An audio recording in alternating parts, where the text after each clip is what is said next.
More than 25 years ago, Boston's long decline as a port city was reinforced by the national embarrassment of harbor pollution. The cleanup was costly, but there were some unforeseen dividends from waterfront development to new frontiers in public space. A good deal of the vision around that and some of the cleanup has for several years been the job of our guest, and she's moving on to her next challenge in Pittsburgh. We'd like to welcome the outgoing president of the Boston Harbor Association, Vivien Lee. Thank you very much for being with us, Vivien. I want to go back in time here because maybe not quite far back as 25 years ago, but at one time I was reading these stories about this harbor walk and developers kind of had their arms twisted into it. And I'm saying, gosh, I mean, we've come a long way since that.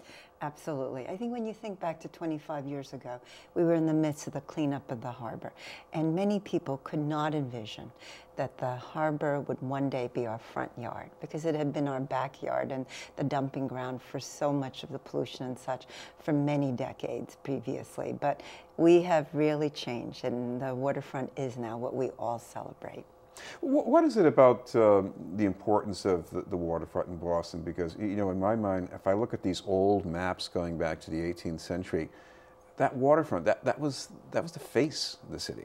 That was, and then for a time we turned inward and we didn't really celebrate the harbor because it was polluted, because we were no longer maintaining our beaches. And when I took over at the Boston Harbor Association 24 years ago, my now late father-in-law said to me, you know, don't forget, all of us who grew up in Boston used to swim at the beaches, and we used to enjoy the beaches all summer long. So if there's anything you're going to do, restore the Boston Harbor beaches. And the fact that the harbor is clean enough for us to swim really has made our open spaces and our beaches a real attraction on the waterfront.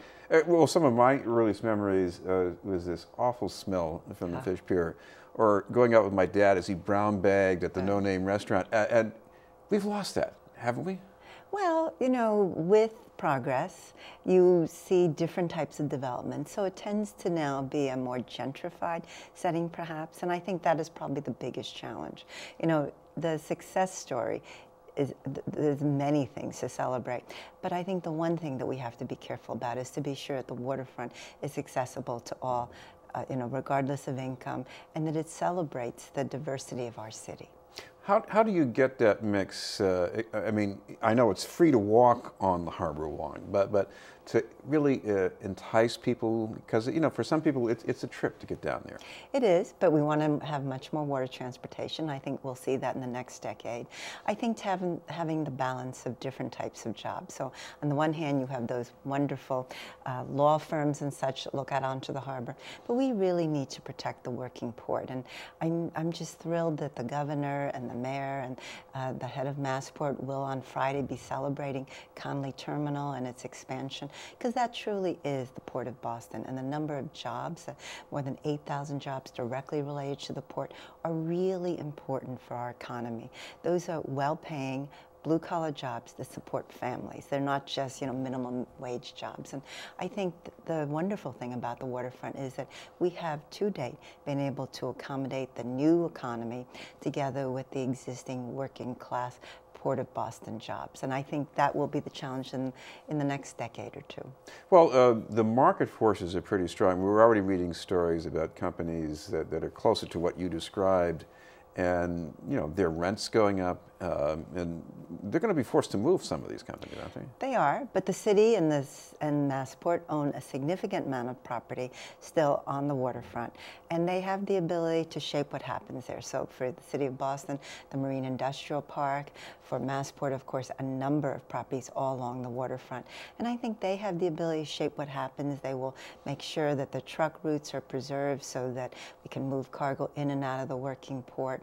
I mean, Massport is a very strong supporter, together with the city, of the seafood processing industry, and we're going to see even more of that. So there's a place for that, and I think we're seeing, even in the Innovation District, a good balance of that. There has not been pushback on the truck routes. We need to keep those. We're talking about hundreds of $millions more dredging, and that's going to make our port even more attractive in the years to come.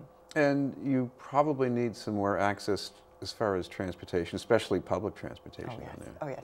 I mean, John Drew was the visionary when he pushed for the seaport, in the seaport, the Silver Line waterfront route. Some people said, what is a Silver Line? What color is that? But, you know, now, of course, it's full, and it brings lots of the workers to the office buildings and such. And they're actually going to extend the Silver Line to Chelsea as well. So I think having the mass transit is key. Water transportation will be a factor, linking South Boston with North Station, and then also with East Boston, where the relatively more affordable waterfront housing is. And then just being sure that, you know, we have pathways for people to walk and to bike.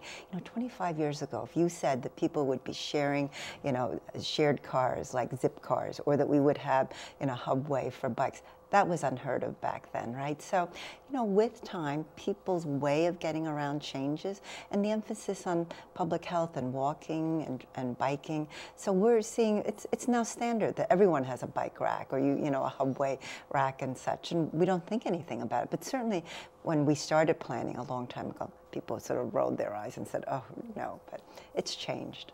If you look to the future, we keep hearing about climate change, rising sea levels, and I'm saying, how could they build something when that's going to happen? Well, in fact, you know, it's ironic because there are a number of proposals pending now in the North End, in South Boston, and downtown, where the developers actually want to fill in and cover over the harbor. There are also these very large developments that are being proposed right by the water's edge. And I don't think they're reading very carefully what's going to happen with sea level rise and climate change. So if there's anything that has to happen in the planning process for Boston 2030, it is to really scrutinize very carefully those types of development, because they may really not have a place of that size and scale covering over the harbor that the developers think. I mean, we really should think about what this city is going to be like in 2030, 2050, and it may not be a good idea. It sounds like an idea that might have legs today, but it really doesn't belong in Boston for 2030 or 2050. So finally, I'm going to ask you, why would you go to another? I mean, there's so much work left to be done here.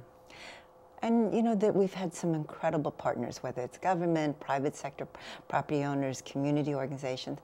Pittsburgh is intrigued by what we've been able to do, and it would like to transform some of its riverfront lands that have been used in the past for steel mills and such to the things that we've been able to attract here.